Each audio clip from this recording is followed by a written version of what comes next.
So James, thank you so much for coming, and thank you for coming and agreeing to speak later. I think it's a great opportunity just to get you on camera talking a little bit about your kind of career history, because you've done a lot of amazing things, but I think one of the most interesting things is that you're in a unique position of having worked on both sides of the coin.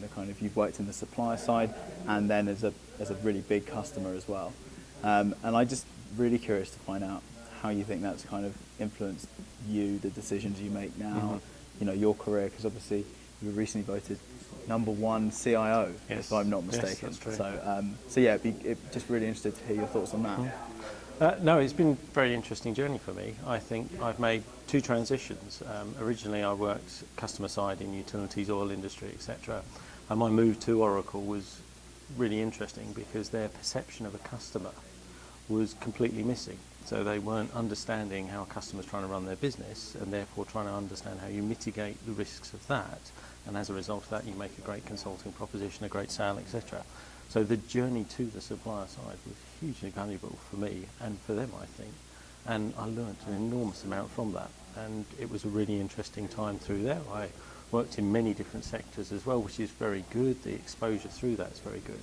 But then when I chose to transition back again, I obviously made the move to public sector again, which is a very different culture to private sector.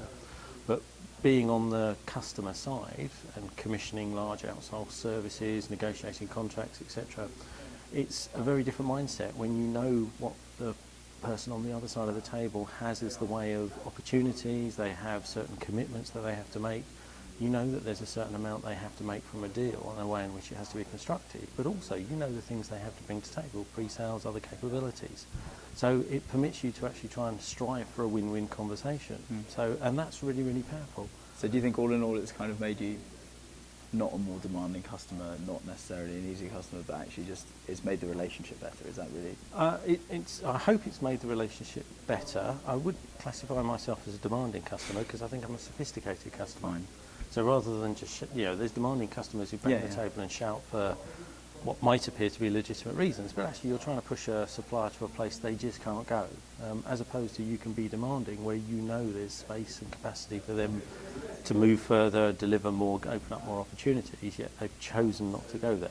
So then you can be a very demanding customer. So it's the knowledge that gives you a tremendous amount of power in having really open conversations. No, absolutely. And you can also start to articulate your business in terms that they can relate to. So you can talk about future pipeline opportunities, cross-selling and things like that, which they'll be quite surprised that you're talking about their opportunities to do that. Yeah. So you can upsell your opportunity to them as well. That's really interesting. Well, thank you very much.